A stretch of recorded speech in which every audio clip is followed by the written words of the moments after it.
Hello everyone. कर रहे थे हम अपना चैप्टर नंबर 13 जिसका नाम है सरफेस एरिया एंड वॉल्यूम्स।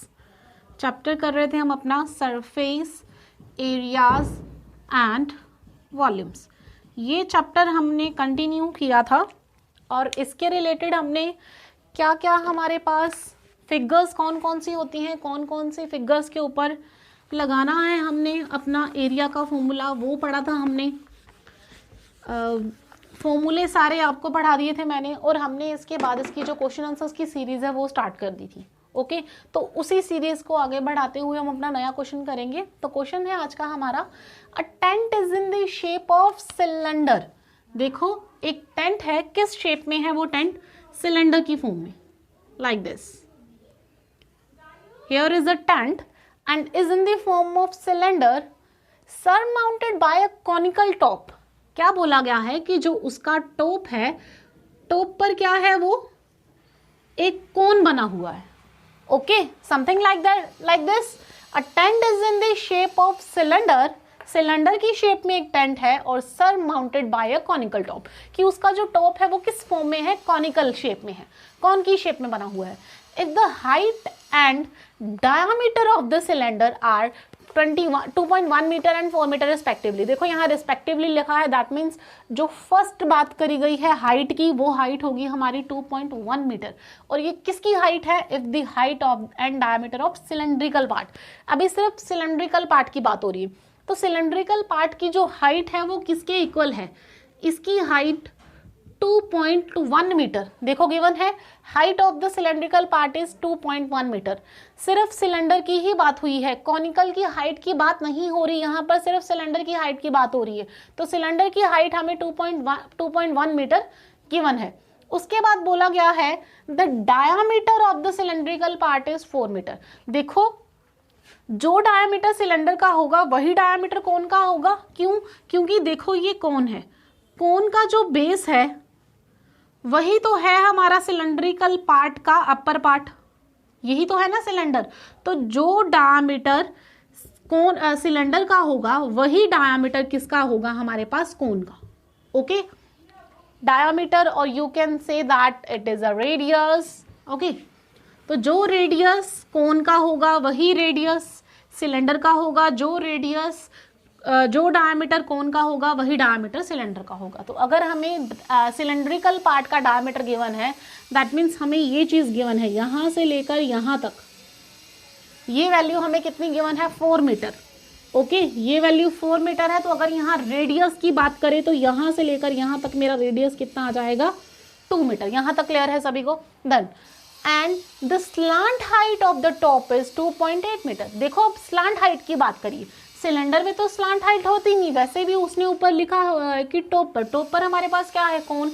तो कोन की स्लांट हाइट हमें कितनी दे रखी है? हमें कोन की स्लांट हाइट 2.8 मीटर दे रखी है, यानी कि यहाँ से लेकर यहाँ तक जो हाइट है वो कितनी है? 2.8 मीटर। यही चीज गिवन थी। ओके, आगे देखो, जो जो हमें चीजें गिवन थी वो चीजें हमने यहाँ पर यूज कर ली हैं। Next, find the area of canvas used for making the tent. तो जितना कैनवास हमने यूज किया है टेंट बनाने के लिए उसकी वैल्यू हमें निकालनी है। हमें क्या निकालना है? टीएस से। ओके, टीएस से निकालने के लिए हमें यहाँ पे क्या करना पड़ेगा? इसका भी एरिया निकालना पड़ेगा, सिलेंड्रिकल पार्ट का भी, और एक हमें एरिया निकालना पड़ेगा कोनिकल पार्ट का भी। दोनों पार्ट्स का एरिया निकाल के उसको एडिशन कर देंगे तो हमारे पास क्या आ जाएगा? पूरी की पूरी फिगर का एरिया आ जाएगा। ओके, कि जितना हम लोगों ने टेंट यूज किया है इसको बनाने के लिए वो पता चल जाएगा हमें। एंड आगे, also find the cost of canvas of the tent at the rate of ₹500 पर मीटर स्क्वायर। देखो कहते हैं 1 मीटर स्क्वायर की जो कॉस्ट है वो 500 रुपीज है।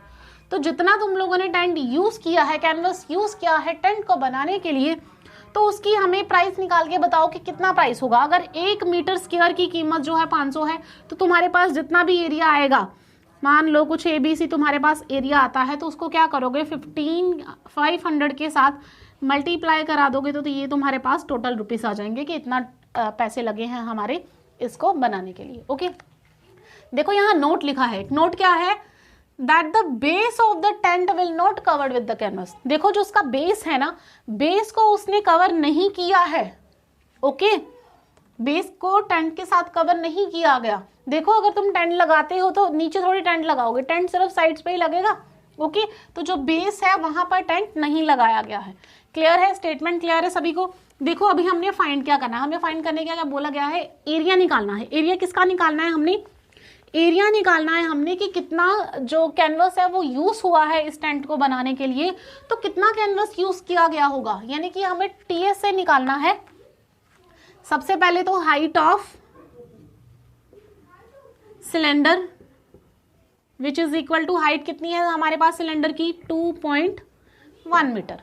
ओके, देन रेडियस, रेडियस देखो दोनों का सेम होगा ना, रेडियस सिलेंडर का और कोन का दोनों का सेम होगा, तो radius of cone equal to radius of cylinder. कितना है रेडियस, 2 मीटर। देखो डायमीटर गिवन था ना आपको, डायमीटर 4 मीटर है, तो रेडियस क्या होता है हमारा, radius is equal to diameter divided by 2, तो 2 2 ज़ा 4, रेडियस कितना आ गया हमारे पास, 2 मीटर। क्लियर है, ये रेडियस 2 मीटर यहाँ पे क्यों लिखा गया है।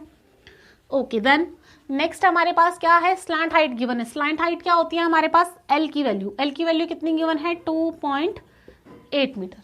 क्लियर है, ये वो चीजें हमने लिखी हैं जो हमें गिवन थी। अब हमने निकालना क्या है, टीएससी, यानी कि टोटल सरफेस एरिया कितना है। टोटल सरफेस एरिया क्या होगा इसका, curved surface area of conical part plus curved surface area of cylindrical part. Okay, तो दोनों के जब कर्व्ड सरफेस एरिया को ऐड कर देंगे तो हमारे पास क्या आ जाएगा, हमारे पास इस पूरी की पूरी फिगर का एरिया निकल के आएगा। ओके, तो एरिया क्या होता है कोन का, कोन का एरिया होता है हमारे पास pi r l. Okay, cone का कर्व्ड सरफेस एरिया हमारे पास क्या होता है, पाई आर एल। और सीएसए ऑफ सिलेंडर, सिलेंडर का किसके इक्वल होता है हमारे पास, 2 pi r h. Okay, CSA of cylinder is 2 pi r h. देखो पाई इंटू, देखो यहाँ पे बोला गया है कि पाई की वैल्यू 22/7 यूज करनी है, वही यूज करेंगे। अभी मैं फिलहाल नहीं लिख रही यहाँ पे, पाई कॉमन निकाल लेते हैं, दोनों में पाई है।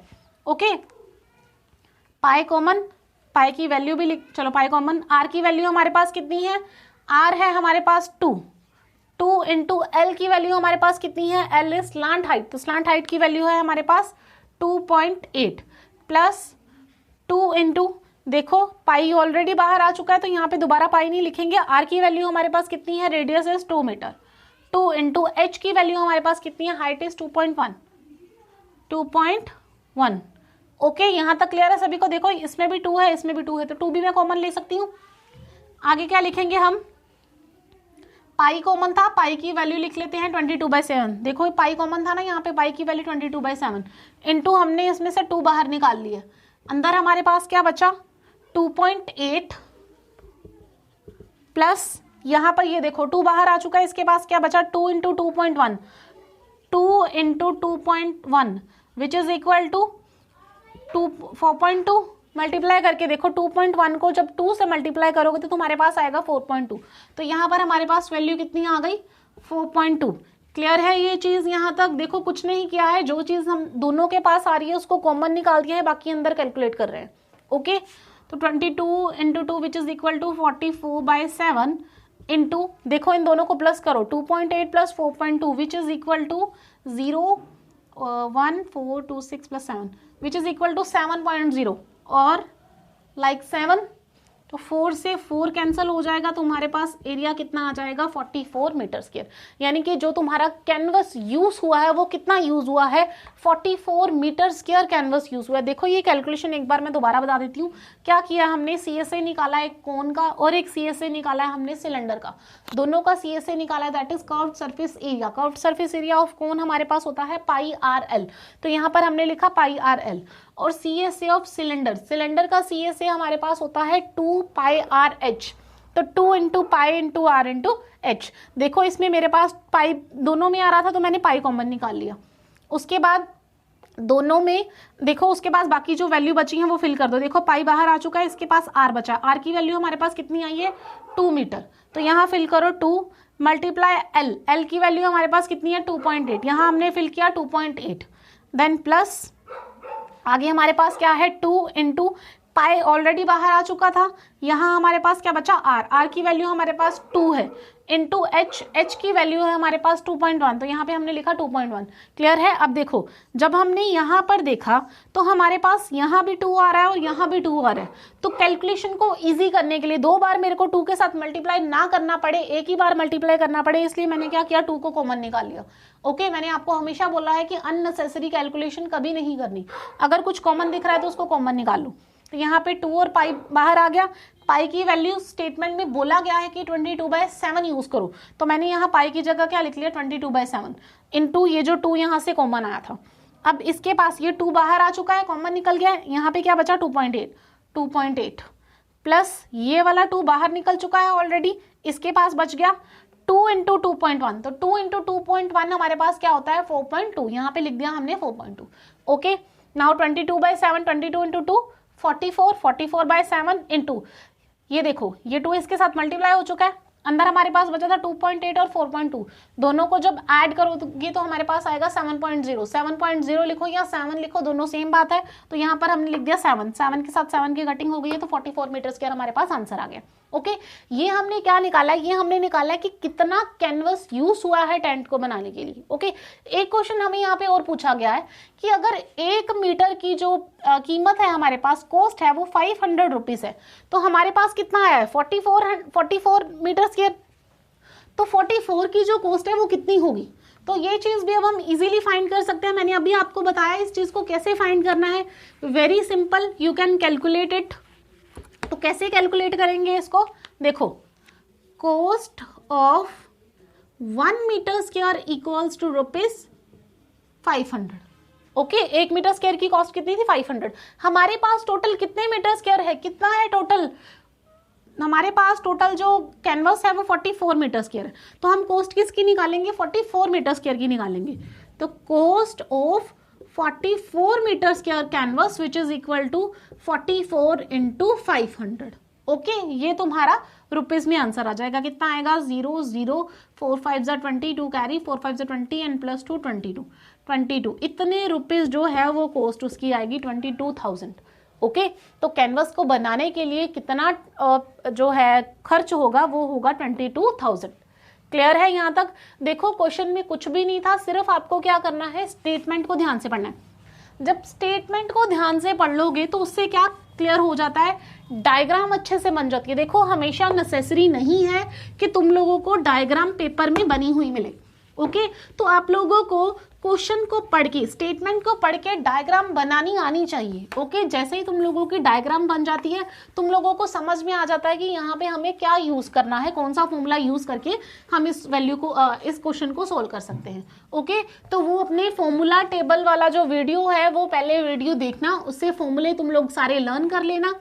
अगर सारे फॉर्मूले लर्न हो जाएंगे तो आपका ये चैप्टर जो है वो बहुत इजी है, कुछ नहीं रह जाता इस चैप्टर में, बस फॉर्मूला अप्लाई करना आना चाहिए कि हमें कहाँ फॉर्मूला अप्लाई करना है और कौन सा फॉर्मूला अप्लाई करना है। अगर आपको ये चीज़ क्लियर हो गई तो आई डोंट थिंक कि तुम लोगों को इस चैप्टर में कोई भी किसी तरह की प्रॉब्लम आएगी। ओके, सारा चैप्टर ईजी है, कोई दिक्कत नहीं है इसको करने के लिए। फिर भी अगर आपको कोई प्रॉब्लम आती है, इन केस आपको कोई क्वेश्चन जो है वो नहीं निकलता, तो आप लोग मेरे को कमेंट सेक्शन में बता सकते हो। ओके, और साथ में हम लोग संडे को अपना लाइव सेशन कर रहे हैं। लाइव सेशन हो रहा है हमारा ट्रिग्नोमेट्री के ऊपर, तो ट्रिग्नोमेट्री के रिलेटेड आपकी कोई भी प्रॉब्लम होगी तो आप संडे को डिस्कस कर सकते हैं। संडे हमारा लाइव सेशन लगेगा। ओके, चलो नेक्स्ट क्वेश्चन करते हैं। नेक्स्ट क्वेश्चन है हमारे पास, from a solid cylinder, next question is from a solid cylinder, from a solid cylinder whose height is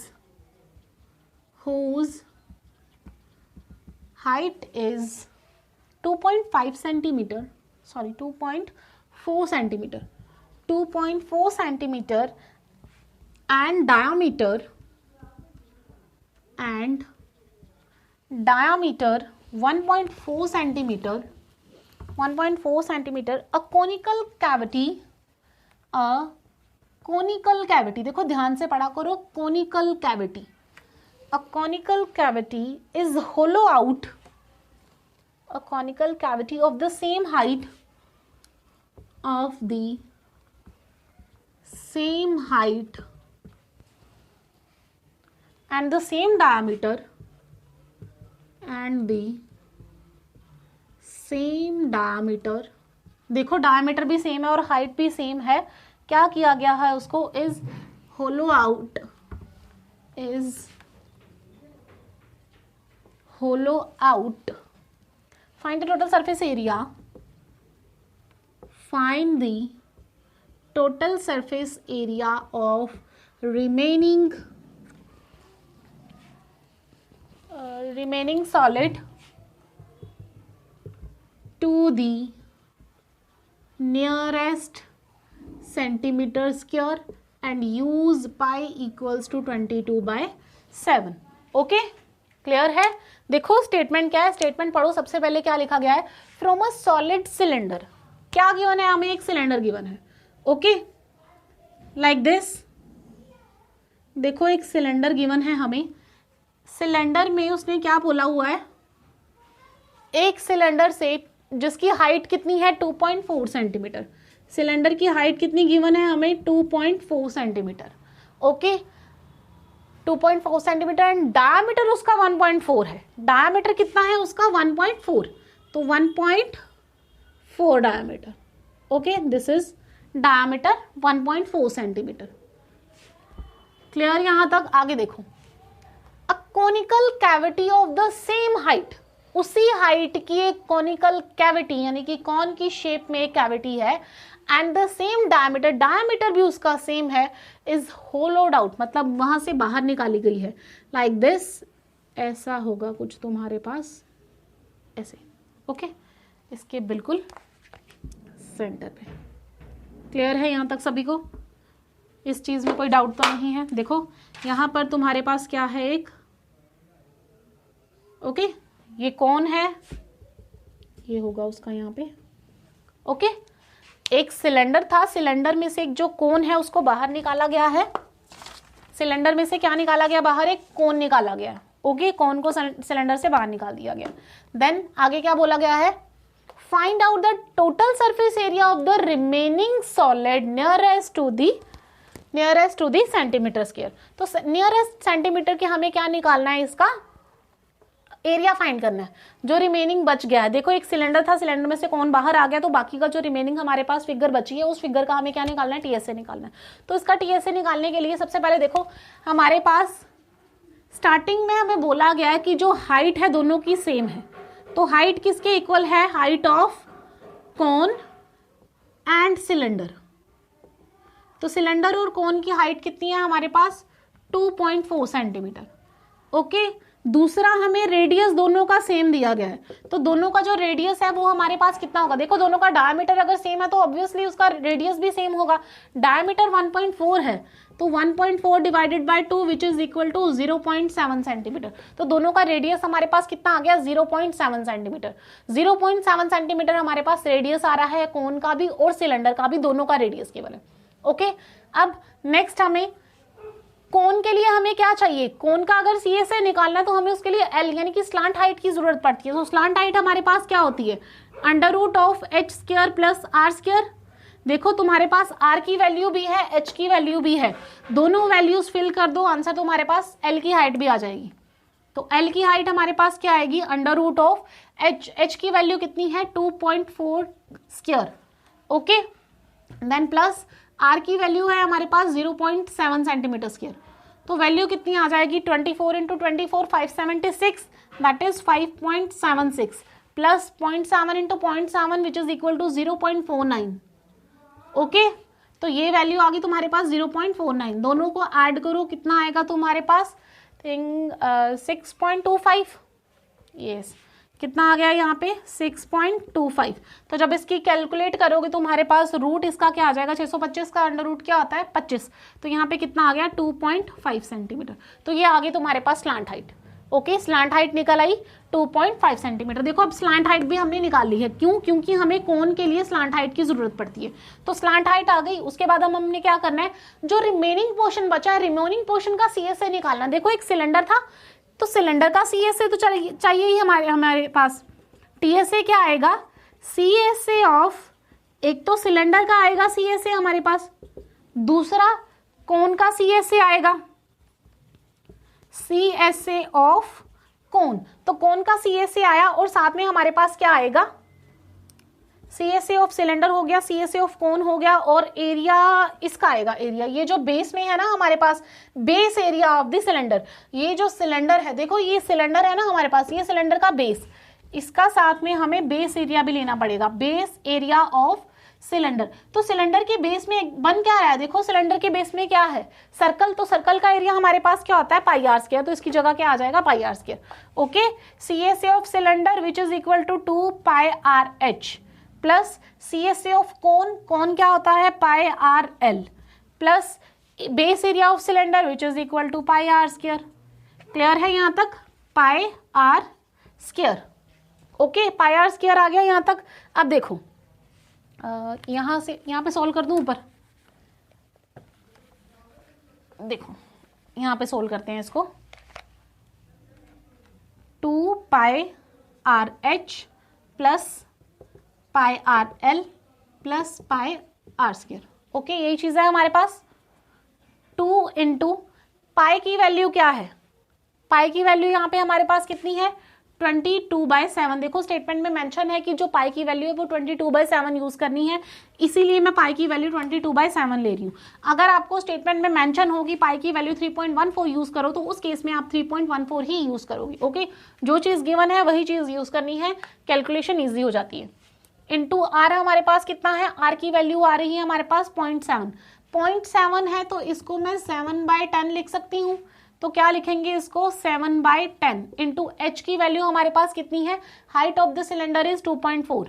okay, 2.4 plus, ठीक है, 2 पाई आर एच, ये क्लियर हो गया। उसके बाद पाई आर एल, पाई की वैल्यू 22/7, आर की वैल्यू 7/10 इंटू एल की वैल्यू हमारे पास, एल की वैल्यू हमने निकाली थी 2.5। ओके, स्लैंट हाइट हमने कितनी निकाली है अभी, 2.5। यहाँ लिख देती हूँ कि एल की वैल्यू हमने कितनी निकाली है अभी, 2.5 सेंटीमीटर। ओके, ये कैसे निकाली थी हमने, √r² plus h²। Now plus pi r square, pi की वैल्यू 22/7 इंटू 7/10 इंटू 7/10। क्लियर है यहाँ तक, कोई डाउट तो नहीं। देखो पाई की वैल्यू 22/7 इंटू आर, क्योंकि आर स्क्वायर था यहाँ पे। ओके, ये देखो 7 से 7 कैंसिल हो गया और कुछ कैंसिल नहीं हो रहा। 2 into 22 which is equal to 44। देखो 44/10, इसको 4.4 लिख सकते हैं। ओके, क्लियर है। तो यहाँ पे कितना आ गया, 4.4 इंटू 2.4, 4.4। देखो 22 into 2 which is equal to 44, 44/10 4.4। देखो ये आया ना 2 इंटू 22 अपॉन नीचे हमारे पास 1/10 भी था, तो 2 इंटू 22 होता है हमारे पास 44, 44 नीचे 10 था, 10 अगर नीचे 10 है तो हमें डेसिमल में कन्वर्ट करना हो तो पीछे से एक छोड़ के पॉइंट लगा देते हैं, तो ये 4.4 आ जाएगा। क्लियर है। ऐसे यहाँ पे हमारे पास क्या आया, 4.4, 4.4 इंटू 24 प्लस यहाँ पर भी देखो 7 और 7 कैंसिल हो रहे हैं, यहाँ पर आ जाएगा तुम्हारे पास 2.2, 2.2 इंटू 2.5। क्लियर है यहाँ तक, 2.2 इंटू 2.5। नाउ प्लस ये देखो 7 से 7 कैंसिल, यहाँ पे कितना आएगा 22 इंटू 0.7। ओके, 22 इंटू 7/10 है, इसको 0/7 ही रहने दो। क्लियर है यहाँ तक। इसको कैलकुलेट करेंगे 4.4 इंटू 2.4 हमारे पास आ जाएगा 10.56, 10.56 plus 2.2 into 2.5 which is equal to 5.50 plus 22 into 0.7 which is equal to 1.54। Okay, इन सभी को ऐड करो, हमारे पास आ जाएगा 17.60। देखो 6 plus 4 which is equal to 10, 1 carry, 5 and 5 10 plus 5 15 और 1 carry 16, 16 and 1 carry, then 5 plus 1 6 and 1 17.60। Clear है, कितना आ गया 17.60। देखो ये क्या आया है, सेंटीमीटर स्क्वायर। हमें पूछा क्या गया था कि नियरेस्ट सेंटीमीटर स्क्वायर, अगर नियरेस्ट सेंटीमीटर 17.60 है तो इसको मैं अप्रॉक्सीमेटली कितना लिख सकती हूँ, अप्रॉक्सीमेटली मैं इसको लिख सकती हूँ 18 सेंटीमीटर स्क्वायर। ओके, तो अप्रॉक्सीमेटली जो वैल्यू आई है मेरे पास, कितनी आई है, रिमेनिंग पोर्शन जो बचा है मेरे पास उसका ये जो फिगर थी हमारी, सिलेंड्रिकल जो पार्ट था उसमें से हमने क्या किया है, जो कॉनिकल पोर्शन है उसको बाहर निकाल लिया है। तो बाहर निकालने के बाद हमारे पास जो रिमेनिंग पार्ट बचा था, उस रिमेनिंग पार्ट का जो एरिया है वो किसके इक्वल आया है, 18 सेंटीमीटर स्क्वायर। क्योंकि बोला गया था कि नियरेस्ट सेंटीमीटर में आंसर निकालो, तो हमने नियरेस्ट सेंटीमीटर 18 सेंटीमीटर तक स्क्वायर का आंसर निकाल दिया। ओके, 17.60 था। यहाँ पर जो हमारी वैल्यू है वो 50 से अबव है, ये वैल्यू 5 से अबव है। अगर 5 से अबव हो तो इसमें क्या हो जाता है, एक ऐड हो जाता है, तो ये क्या बन गया, 18 सेंटीमीटर। लेट्स सपोज यहाँ पे हमारे पास 17.46 या 4 समथिंग कुछ वैल्यू होती तो हम इसको 17 सेंटीमीटर स्क्वायर ही लिखते। ओके, क्लियर है, क्योंकि पॉइंट के बाद जो फर्स्ट टर्म है वो हमारी क्या है, 4 है, विच इज लेस देन 5। अगर 5 से लेस हो तो एज इट इज टर्म को लिख देना है। अगर वैल्यू 5 से ज्यादा है, जैसे कि यहाँ पर आ रही थी, यहाँ पर हमारे पास 5 से ज्यादा वैल्यू थी, कितनी वैल्यू थी हमारे पास, 6, तो 6 वैल्यू है, तो यहाँ पर हमने क्या कर दिया, उसमें इस टर्म में एक ऐड कर दिया है, तो ये हमारे पास क्या बन गया, 18। क्लियर है। अब ये क्लियर है, इसको 17 क्यों नहीं लिखा है, उसको 18 ही क्यों लिखा गया है, क्योंकि यहाँ पर हमने अपने आंसर को राउंड ऑफ करके लिखा है। तो राउंड ऑफ करने के बाद हमारी वैल्यू आ रही है 18 सेंटीमीटर, और you can say 18.00 centimetre square. Okay, तो नियरेस्ट वैल्यू 18 सेंटीमीटर स्क्वायर। तो क्या लिख देंगे यहाँ पे हम, अपना आंसर क्या लिखेंगे, find the TSA of remaining solid. तो हम लिखेंगे यहाँ पर the total surface area, the TSA, और यू कैन प्रॉपरली लिखना आप लोग कि total surface area, the total surface area of remaining, the total surface area of remaining solid, कि जो सॉलिड तुम्हारा रह गया है उसको बाहर निकालने के बाद वो कितना है, the TSA of remaining solid is 18 centimetre square. Clear है, प्रॉपरली लिखा करो, सबसे पहले देखा करो क्या क्या चीजें गिवन है, जो चीज गिवन हो पहले वो लिखो कि ये चीजें हमें गिवन है, देन उसके बाद चेक करो कि हमें फाइंड क्या करना है, और अपनी डायग्राम बना के देखो कि डायग्राम से हमें क्या क्या चीजें मिल रही हैं, क्या क्या चीजें हमने फाइंड करनी है, कौन कौन सा फॉर्मूला यहाँ पे अप्लाई हो सकता है। अगर ये चीज आपको क्लियर हो गई तो आप अच्छे से अपना कोई भी जो प्रॉब्लम है उसको सॉल्व कर सकते हो। ओके, आज के लिए इतना ही, हम कल अपने नेक्स्ट लेक्चर में दूसरा पढ़ेंगे। Thank you.